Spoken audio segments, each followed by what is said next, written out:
मेलिंग्स को समझते हैं। मेलिंग्स मतलब ये है, इसको दूसरे फॉर्म में कहते हैं मेल मर्ज।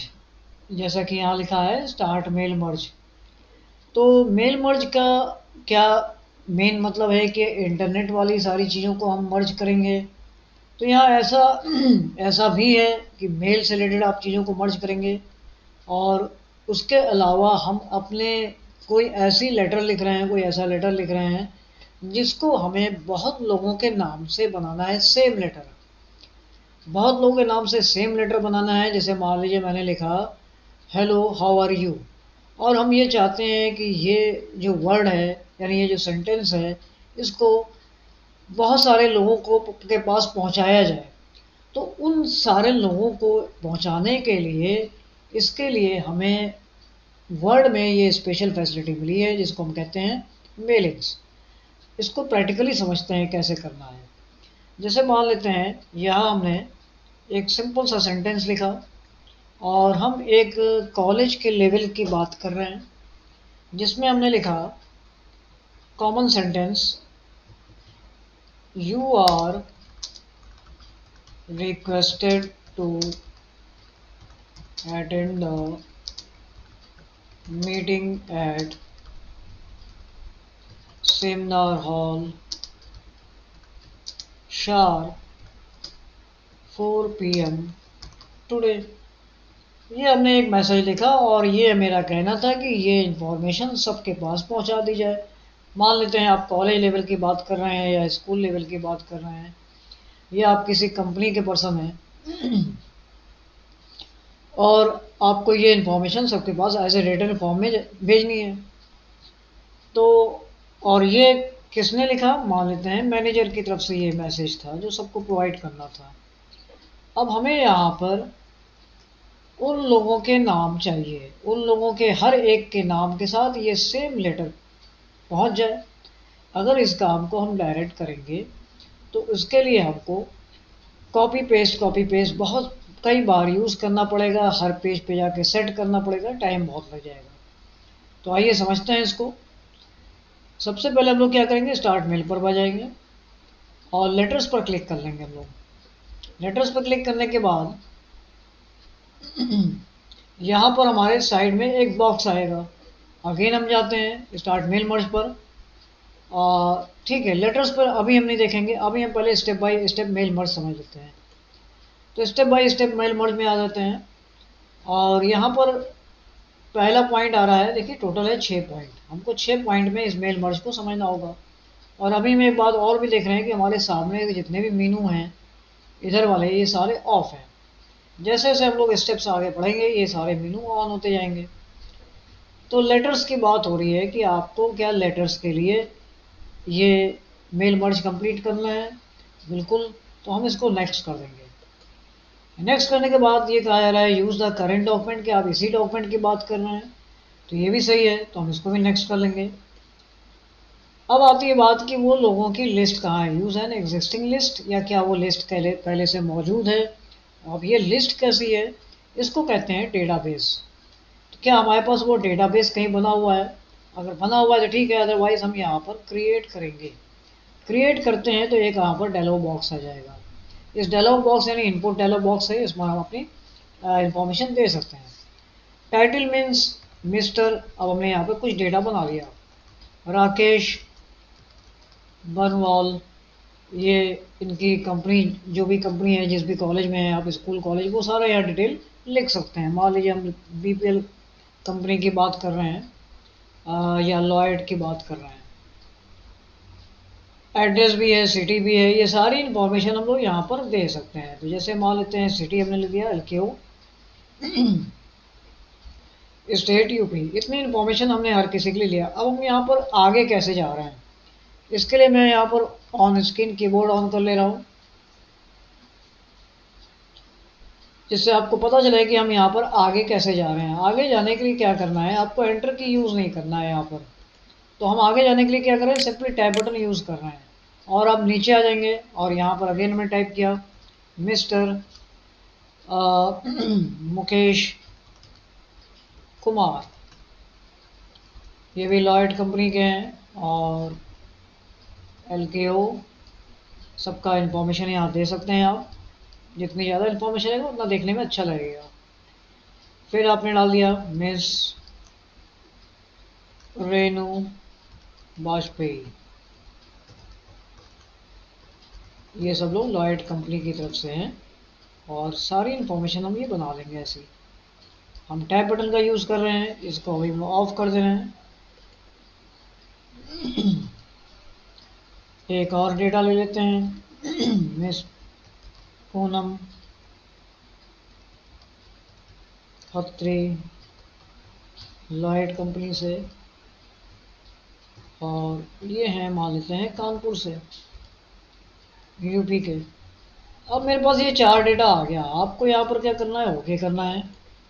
ओके करने के बाद आपको इस डेटा को सेव करने के लिए हम यहाँ पर देखेंगे कि इंफॉर्मेशन में क्या दिख रहा है।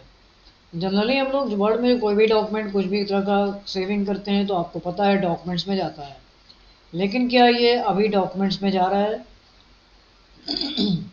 तो यहाँ पर डॉक्यूमेंट्स में तो गया, लेकिन उसके अंदर ये माई डेटा सोर्सेज में जा रहा है।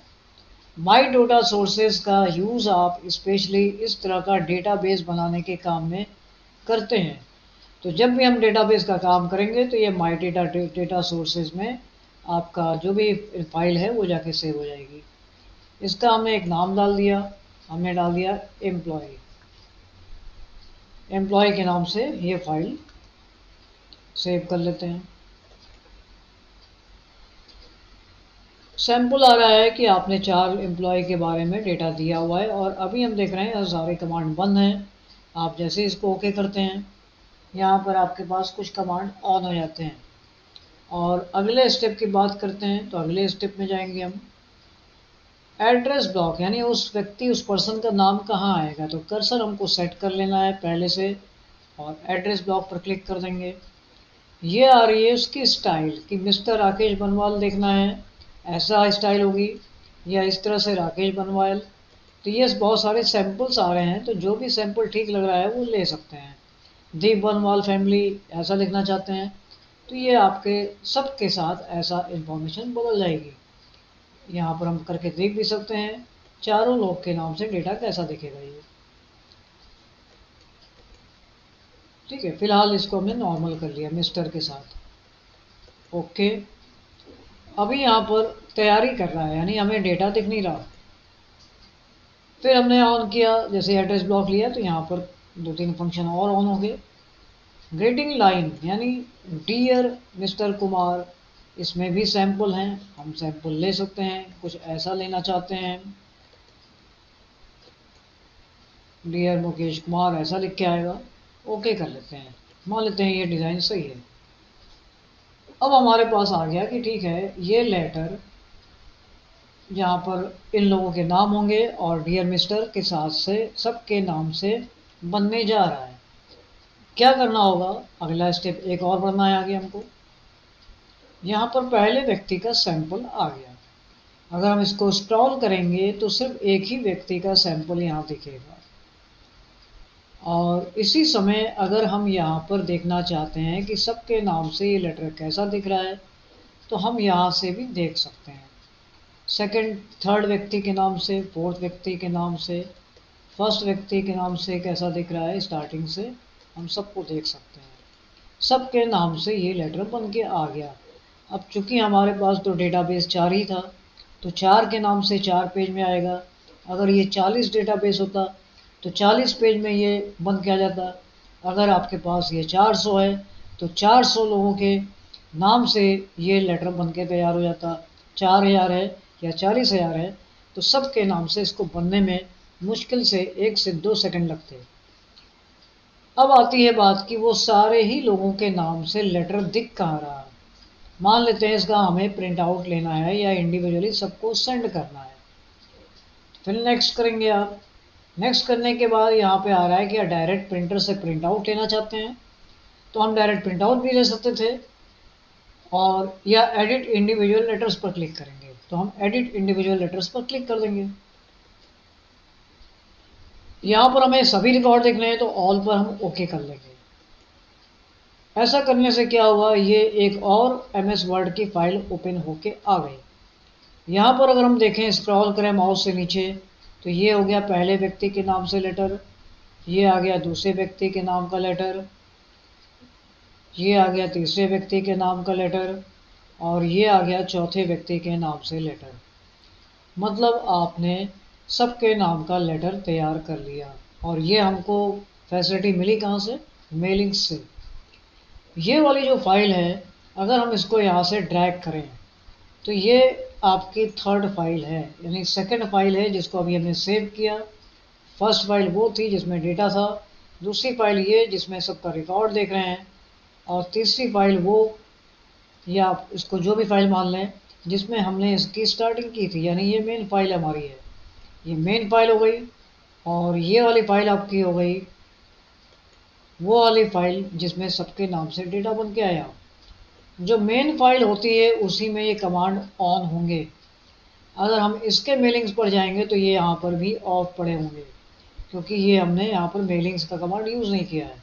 जहाँ आप मेलिंग कमांड यूज़ करते हैं उसी फाइल में ये सारे कमांड ऑन दिखेंगे। अगेन अगर हम इसको क्लोज करते हैं तो ये अगेन हमसे पूछेगा कि फाइल का नाम क्या होगा, तो हमने ऑल के नाम से सेव कर लिया, सेव, और हम आ गए अपनी ओरिजिनल फाइल पर। ओरिजिनल फाइल पर आने के बाद अगर हम इनकी बात करें तो ये क्या हैं, उनके छोटे छोटे सेक्शंस हैं जो हम लोगों ने अभी पूरी तरह से यूज़ किया।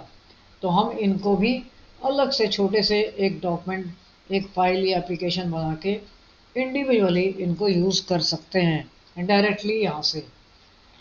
इस पार्ट को हम दूसरे पार्ट में बताएंगे। तो अभी हमारे पास क्या है, ये मेलिंग का टोटल कमांड डन हो गया। अब ये बात आती है कि क्या वो जो लिस्ट हमने बनाई थी वो लिस्ट कहाँ है कंप्यूटर में, कैसी दिखती है। तो चलते हैं एक बार देखते हैं। हम सीधे आ जाते हैं फाइल एक्सप्लोरर पे, और यहाँ पर आपकी फाइल सेव हुई थी डॉक्यूमेंट्स में। डॉक्यूमेंट्स में माई डेटा सोर्सेज के अंदर गई थी, एम्प्लॉय के नाम से गई थी। तो हमने लिखा था एम्प्लॉय, यानी ये हमारा वो फाइल आ गई जहाँ पर हमने लोगों का डेटा बनाया था। इस पर हमने क्लिक किया तो हमसे पूछ रहा है कि कहाँ पर जाना है। तो आपके पास दो फाइल है, एक तो ये है एम्प्लॉय LACCDB, और एक फाइल ये है MDB यानी माइक्रोसॉफ्ट डेटाबेस, और एक फाइल आपकी ये है। तो हम इस फाइल पर क्लिक करेंगे। इस फाइल पर क्लिक करेंगे तो ये फाइल हम यहाँ पर देख सकते हैं, लेकिन यहाँ पर इस प्रोसेस को कंप्लीट करने के लिए कुछ नॉट सपोर्टिंग है, यानी कुछ सीक्वेंस अभी नॉट सपोर्टिंग हो रहे हैं, जिसकी वजह से हम उस फाइल को ओपन करने के बाद यहाँ पर देख नहीं पा रहे। और यहाँ पर अगर हम बात करें तो ये फाइल एक्चुअली कहाँ पर खुल रही है, तो इसको हम लोग कहते हैं माइक्रोसॉफ्ट एसेस। ये हो गया आपका एसेस, यानी आपने एक डेटाबेस बनाया है और उस डेटाबेस को ओपन करने के लिए हमें एक डेटाबेस सॉफ्टवेयर चाहिए होता है। तो एसेस क्या है, ये एक डेटाबेस सॉफ्टवेयर है। अगर यहाँ पे हम नए डेटाबेस की बात करें तो हम यहाँ पर नया डेटाबेस बना सकते हैं। तो इसके बाद हम दूसरे वीडियो में बताएंगे। अभी हम लोग को एसेस नहीं देखना है, अभी हम फिलहाल क्लोज करते हैं। तो फिलहाल हमारी जो ये डेटा लिस्ट तैयार हुई थी ये यहाँ पर दिख रही है, यानी अगली बार अगर हम मेल मर्ज करते हैं तो हम इसको डायरेक्टली यूज़ कर सकते हैं। तो हमारा उतना टाइम नहीं लगेगा जो टाइम डेटा एम्प्लॉय का बनाने में लगा। अगेन हम आते हैं, तो ये तो था मेल मर्ज के बारे में।